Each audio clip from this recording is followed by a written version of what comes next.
Yeah, welcome everyone. Before we get started here in the next little bit, if you feel comfortable letting us know where you're joining from, please feel free to put that in the chat box. I live in Calgary, Alberta, but I'm currently on this call in Kansas City, Missouri. So that is where I'm joining from today. And Jess is in the Denver area.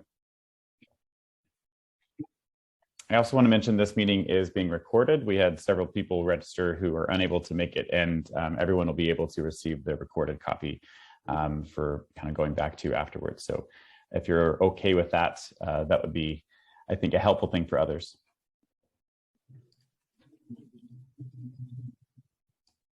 All right, welcome from Virginia and Denver and New York. Very cool. Kara, congrats again on the promotion. I saw that on LinkedIn. That's super exciting. Thank you. Yeah.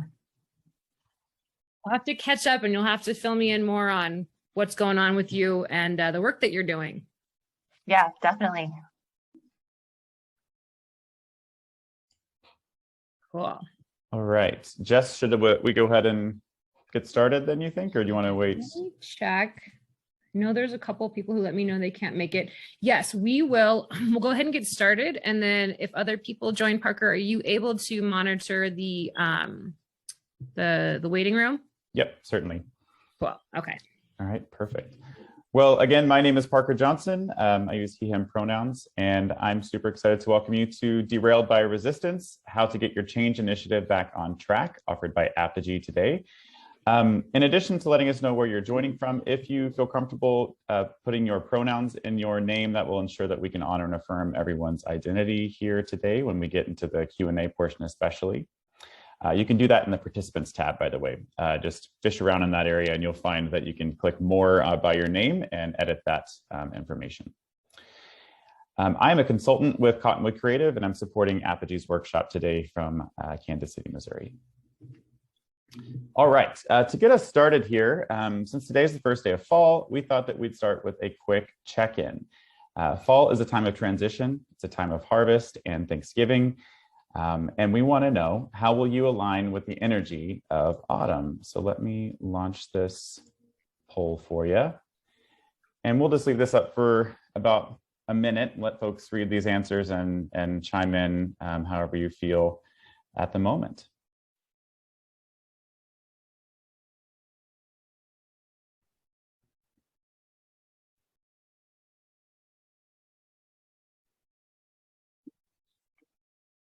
All right. And unfortunately, as co-host, I can't participate, but I will say that I am in the first camp. So I will pause and reflect on how far I've come this year. So that's great. We've got a good split here. One is I will pause and reflect on how far I've come this year. That would also be me, like I said. And two folks indicated that they will be willing to identify and let go of old ideas that no longer serve them. Perfect. I guess I could have shared those results with you. Sorry. There's the results for the for those who are interested. All right. And thanks for participating in that poll. I think it's a great way to have an icebreaker before we get started. Without further delay, I'd like to introduce our presenter this morning or afternoon, depending on where you're at, Jess Crow. Jess is the owner and founder of Apogee, a change management training, coaching, and consulting firm founded on the premise that employee well-being is key to delivering business results. She has over 15 years experience serving as a business leader, operator, and innovator at top Denver companies. Prior to Apogee, Jess led clinical strategy and innovation for DaVita, a Fortune 200 healthcare company. Today, Jess will discuss the root causes and impacts of resistance and present methods change leaders like yourselves can use to analyze and address the issues so your change projects can get back on track. Let's get started, Jess. Perfect. And I just realized with this cute little poll that we just had, I didn't even put up the fun fall picture. So that would have been nice. Apologies. And thank you for responding to the poll. And thank you, Parker, for the introduction. So as Parker said, my name is Jess Crow. And I have been spent most of my professional career in a corporate setting. So I started Apogee in 2019, but I understand firsthand a lot of the challenges that you are likely going through in your day-to-day. So let's just sort of reorient why we are here, why we joined this conversation, and just ask yourself one of these questions.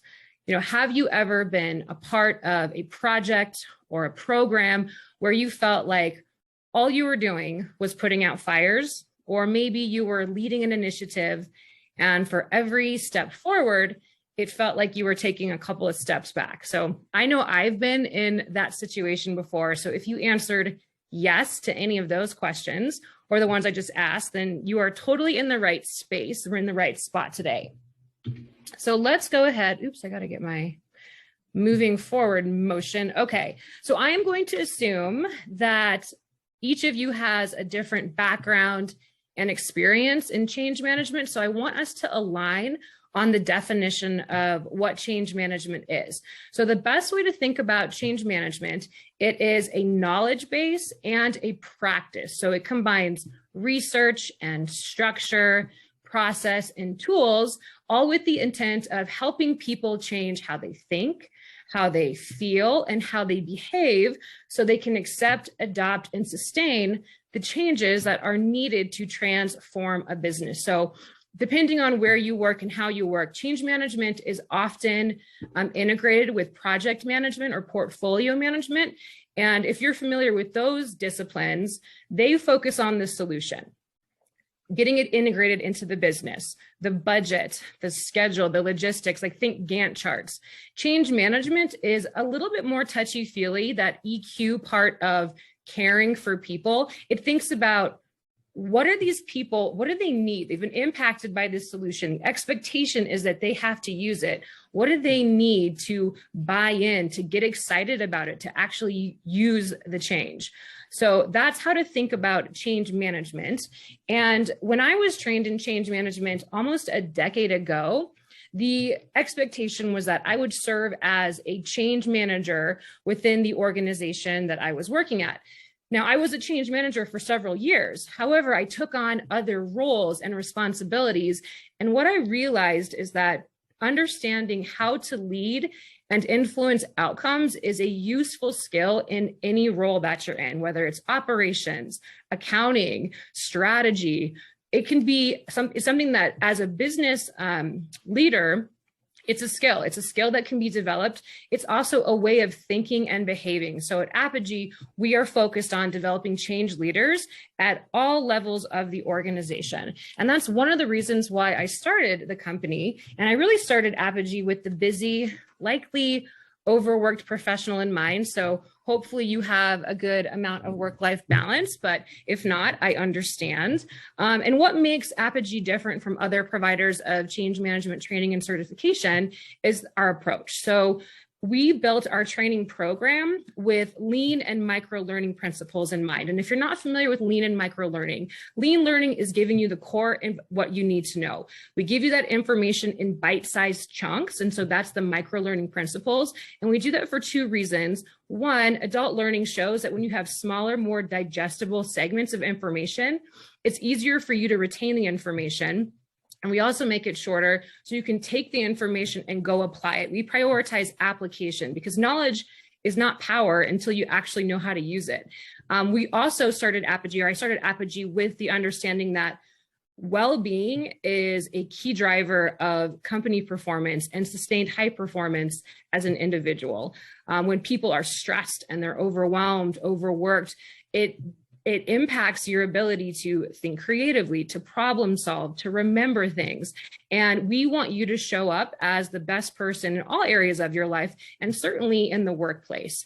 So with that in mind, we created our training program with well-being modalities and strategies integrated, and our change leadership methodology. So we're trying to get people, being yourselves, the leaders in your organization, to think differently about how you approach change and how you develop and nurture the people that you're asking to do something different. So we focus a lot on resilience management versus resistance management in our training program. So why you're here, what you're going to get out of the workshop today, this is what you can expect to walk away with.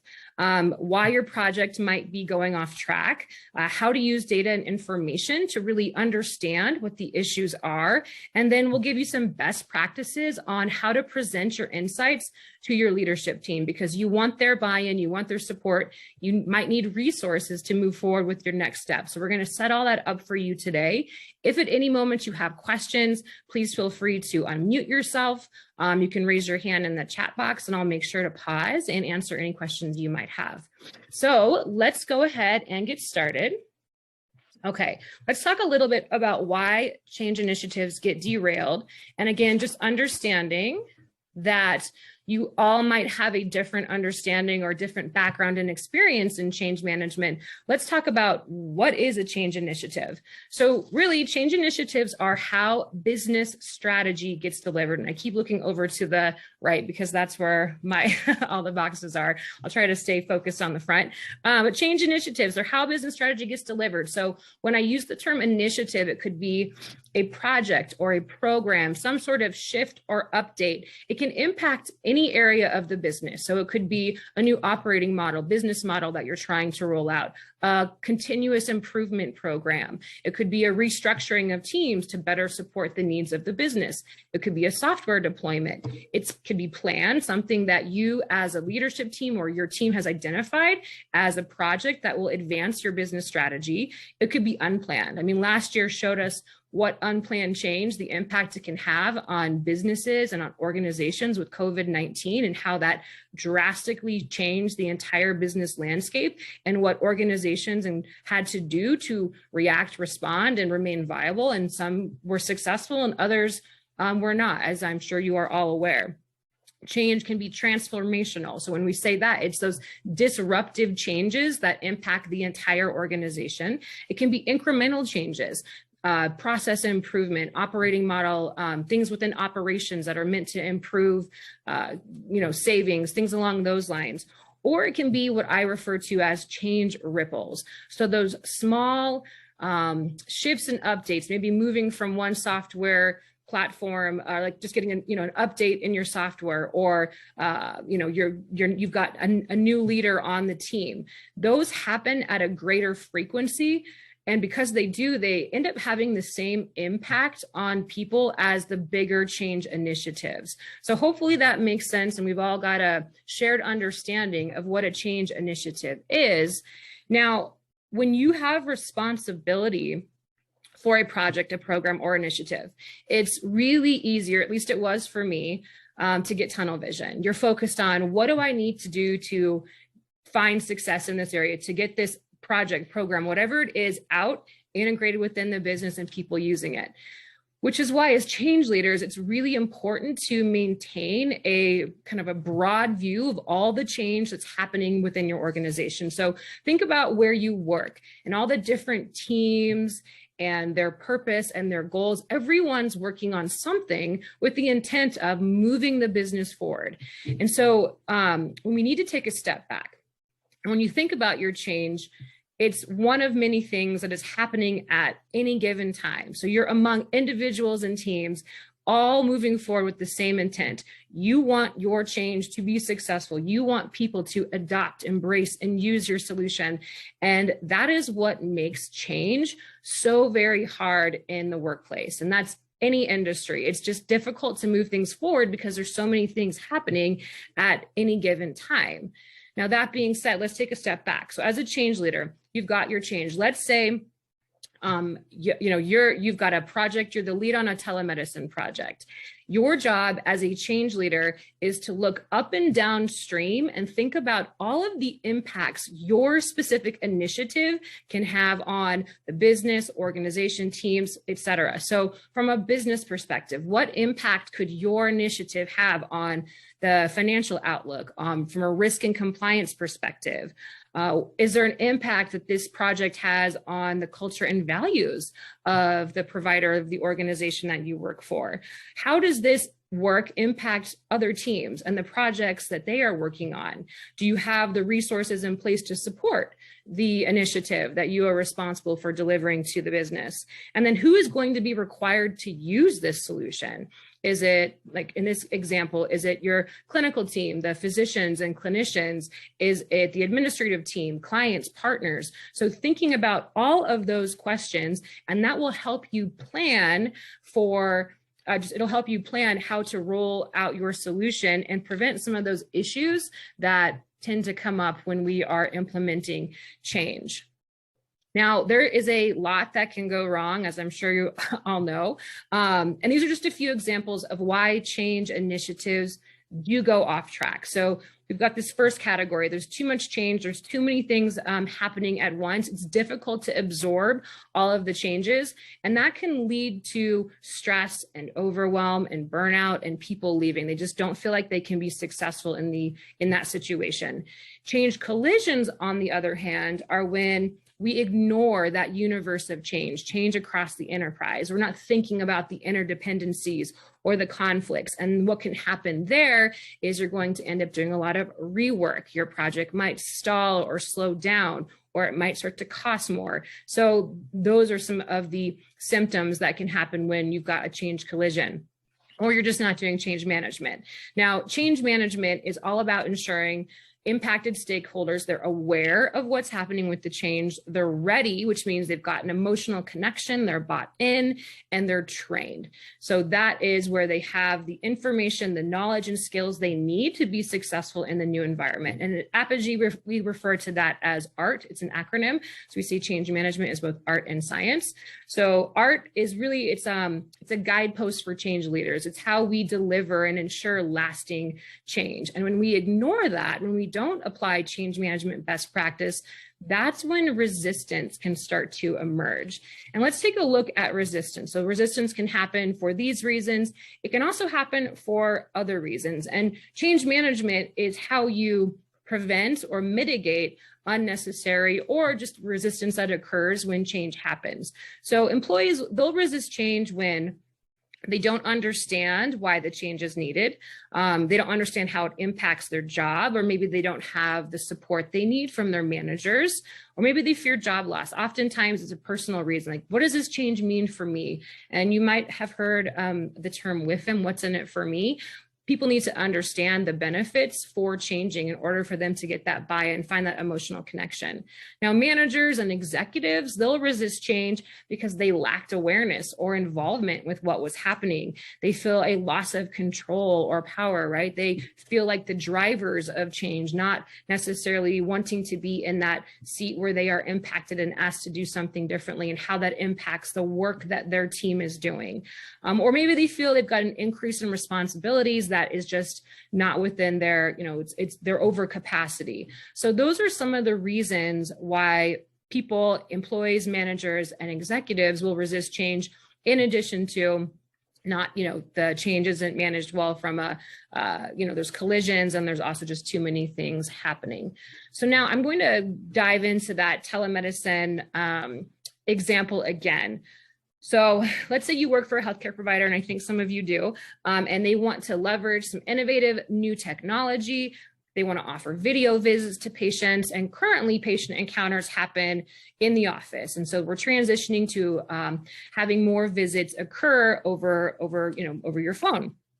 So you're the lead on the project. You're working with the vendor, you start to work with internal teams, and all of a sudden you start to experience some roadblocks, some barriers. The head of IT has concerns about security and PHI, and then you start to hear some noise from the administrative team. They're wondering, how is this going to impact my job? How, what will I need to learn something new? Is it going to eliminate my job? And then from the clinical team, from the physicians, they've got preferences. They want to see their patients in person. They don't want to have to do video visits. And then also, how will the billing work? How will we document the encounters? How will we get paid? So all of these things, all of these questions start to come up from a lot of different angles, and you start to feel like you're putting all of your time into managing and answering these questions instead of actually rolling out the solution. So I am curious, has anyone, and Parker, I think there's a poll here that we can run, has this scenario ever happened to you? And maybe it's not this exact example, but have you ever been in a situation where you're responsible for rolling something out and it's just not working? On occasion, more often than not. Yep.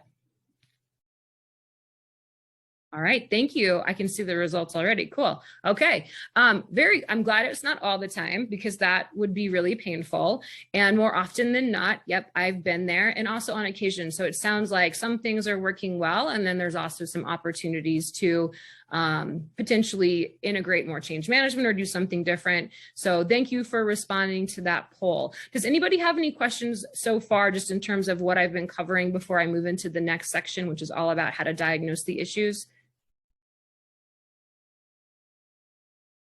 Okay. All right. I will continue. Thanks, Parker, for hosting that poll. Okay. So now that we know why initiatives get off track, let's figure out what the problems are. So when you think about a project or an initiative that you're responsible for, what are some of the reasons that you're currently struggling to achieve success? And maybe some of them are listed here. Your leadership team isn't aligned. Decisions keep getting overturned. There's a lack of agreement on how to move forward. Maybe you're not even able to get your idea off the ground. It's a non-starter. You're not making any progress. Or you've already started to roll your, whatever your change, your solution is out the door, and you're getting negative feedback. I don't understand. I don't want to use this. This takes more time. This doesn't work. It's broken. Or you could be dealing with rework and delays, meaning you're moving forward with something and there's issues in terms of it's not working as designed, or there's other projects that need to happen before yours and you're running into conflicts there. Or maybe you've already launched whatever the change or solution is and people are not using it. They're reverting back to the old ways of working because it's easier and faster, even though you need them to do something different in this new environment. So there's a lot of reasons, and these are really symptoms of the bigger problems. And so to understand and dig in and figure out what exactly is broken here, we have something at Apogee we refer to as the AAA measurement approach. So your next step as a change leader is to collect quantitative and qualitative data. And so when we talk about acquiring the information, this is, and I'll show you a couple of ways in the next couple of slides to do that. You want to get information from people, from systems, and a lot of different methods you can use. But the best thing you can do if you haven't done it yet is to establish a baseline data point. So this is what is your current state? Where are you going to be moving from? And that is, how are things going today? What do people like about their current situation or the current solution? What do they not like? Because over time, when you get to that analysis phase, you want to be able to look back and either see how far you've come, right? So you can see an improvement or you can see that decline. That's that tracking and trending of the information that happens in the analysis stage. Address, this is your plan to deal with the issues that you've identified, that downward trend. And the last part of this presentation will walk through some best practices on how to convey that information. So that's the AAA measurement approach. And here is what to look for. Now, the clients that I work with, I always advise, hey, start within your lane. What can you as a change leader do differently with the responsibility that you have? So it starts with, did you capture the change impacts accurately and plan sufficiently to help people get through the transition phase, right? Like, what do they need from an awareness, readiness, and training perspective? And did you implement those plans as you had designed them? Are our stakeholders, do they feel like they had the right level of awareness in terms of what was happening, how the change impacted their job? Were they excited about the change? Did they have leadership support? Was there an active sponsor within the organization that was working with you to roll this out and was visible and saying, hey, I advocate for this change. This is why we need this. Here's the vision. Here's the purpose. Were the impacted employees sufficiently trained? Did they have the right training to help them be successful? The knowledge, the skills, the tools? Was there alignment at the leadership level? Were the priorities set? Was your project prioritized in the appropriate way? So these are questions to ask yourself and the data to look for. And the way that you can collect that data and information is a bunch of different ways. And I strongly recommend using using different methods to collect information. It can be interviews, you can have focus groups, meetings, surveys, system data, and keep in mind, you want to collect quantitative and qualitative information. So it's that evidence, the data points, and then the sound bites that really tell the story, that explain the data that you've collected. So let's get into, actually I'll pause, any questions about what to look for or how to get information to diagnose the problems within your change initiative? Any comments? All right, we're rocking and rolling then. Okay, so now let's get into how to present this information. And these slides, these are meant to help you think through how to convey the health and status of your change initiative. You want to provide the information in a succinct and impactful way. Whether we like it or not, how you present the information can have a direct impact on your ability to get buy-in, to get alignment on your recommendations, and to get those resources on your next steps. It's super important. And these can potentially help you convey that information in the right way so you can do just that. So this first slide is an example. It's an executive summary, a snapshot of different data points that you could potentially collect while working through your change initiative. And the way that this is laid out, you've got like, what have you learned, right? Your summary of findings. Here's what I've learned through the analysis, the data collection that I've done, the fixes that you recommend. Now, what you see here, this is based on Apogy's change leadership methodology, how to measure and evaluate performance. And so if these acronyms or the language used doesn't make sense, that's okay. You can use whatever metrics and measurements make sense for you and your organization, but I'll walk through these at a high level. So we talked about Aware, Ready, Train, the acronym, the ART model for individual change. You can measure, were people aware of what was happening? Did they feel ready? Were they willing to change? Were they trained? And you can provide that score, that data point to your leadership team and your improvement plan to address whatever the issue might have been. We also talk about, so this change at the individual level. You can take a look at change at the organizational level, the impact your initiative is having. Another acronym that we use is called SUPER, and it refers to satisfaction, utilization, proficiency, engagement, and results, and those can be different data points. And so what you see here are just examples of different metrics that align with that measurement model. You can provide the goal, how you're doing, how frequently you're checking for that information. This is that quick hit where your leadership team, your boss, your peers can say, okay, I know what's going on, and I know that the person who's running this project, program, initiative, they have a plan to address whatever's not working, or they have a plan to celebrate what is. So that celebrate success also is important. If you recall back to the poll that you did at the beginning of this meeting, nobody said they were going to celebrate accomplishments. And so make sure you're doing that too. That's an important part of reinforcing change, and it helps people to feel good about the work that they are putting into making your change a success. So this is one example. Then we have another slide. So this is about showing trends and insights. So if you took that baseline, you started with your baseline data, you kind of did a poll or talked to people, or however you collect data, you looked at system data.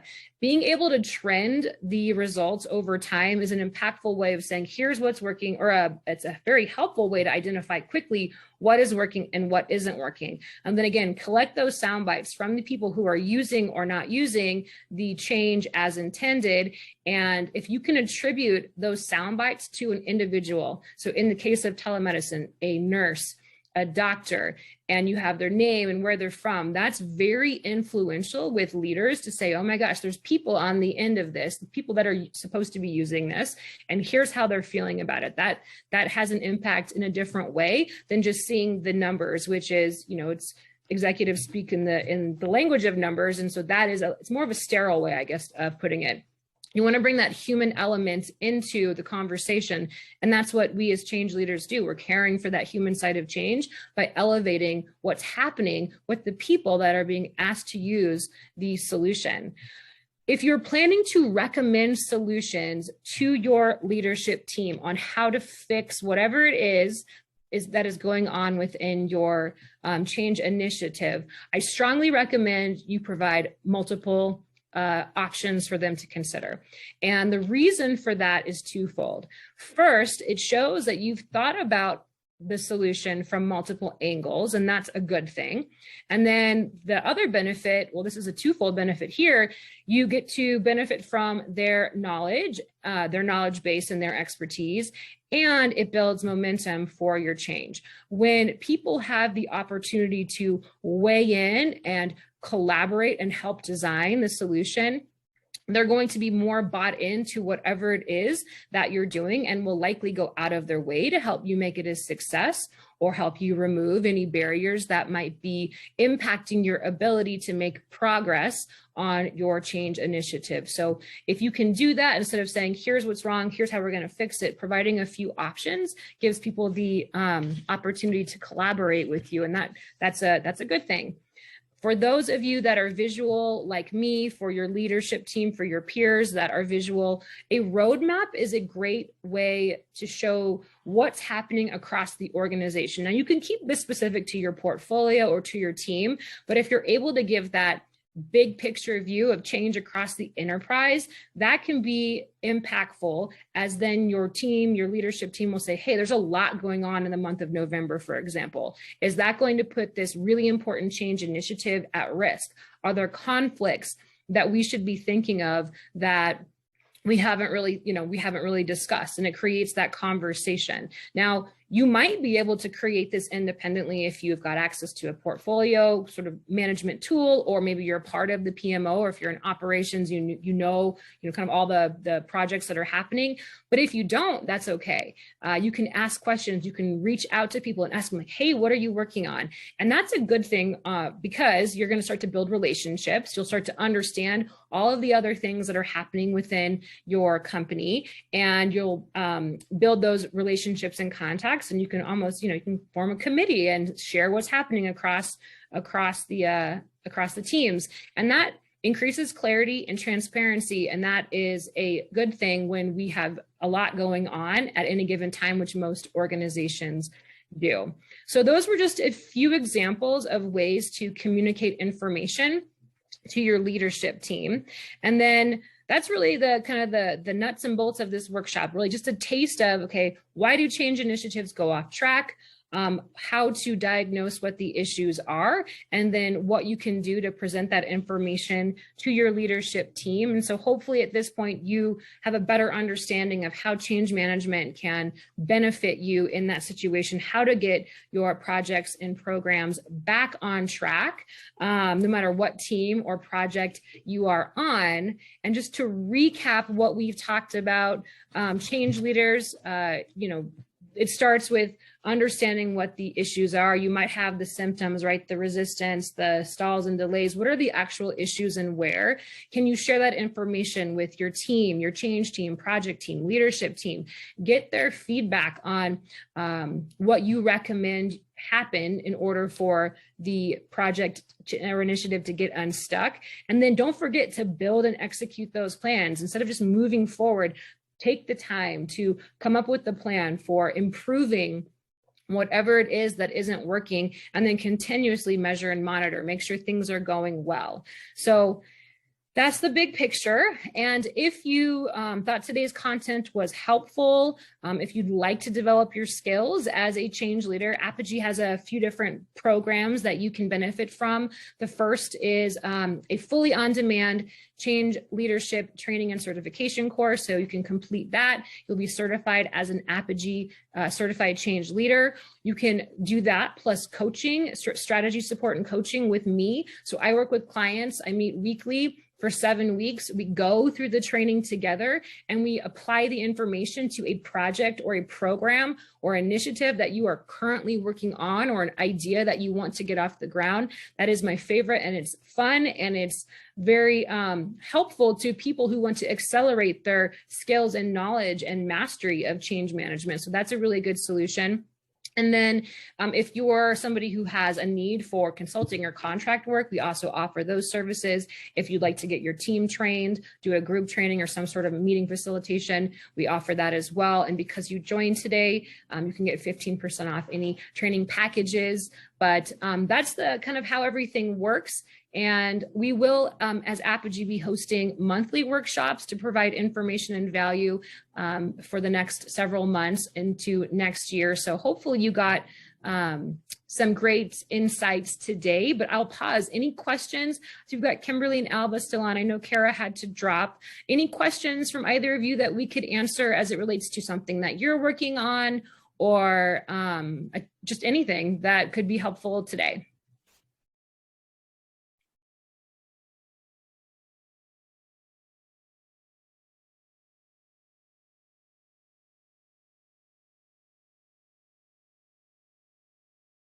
Okay, cool. Thank you, Kimberly.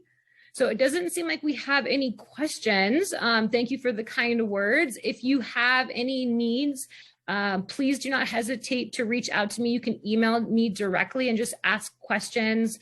Would love to connect with you directly on LinkedIn if we aren't already. I'll check that out. But thank you so much for joining today. Really appreciate you taking the time out of your very busy day. I hope you got something out of today, and I hope you join a future workshop. If you have any requests in terms of content that you would like to see covered, please don't hesitate to let me know. Parker, thank you for for moderating today, and have a great rest of your Wednesday. Happy first day of fall as well. Yeah, thanks everyone. Great work, Jess. All right, thanks. Take care, everybody.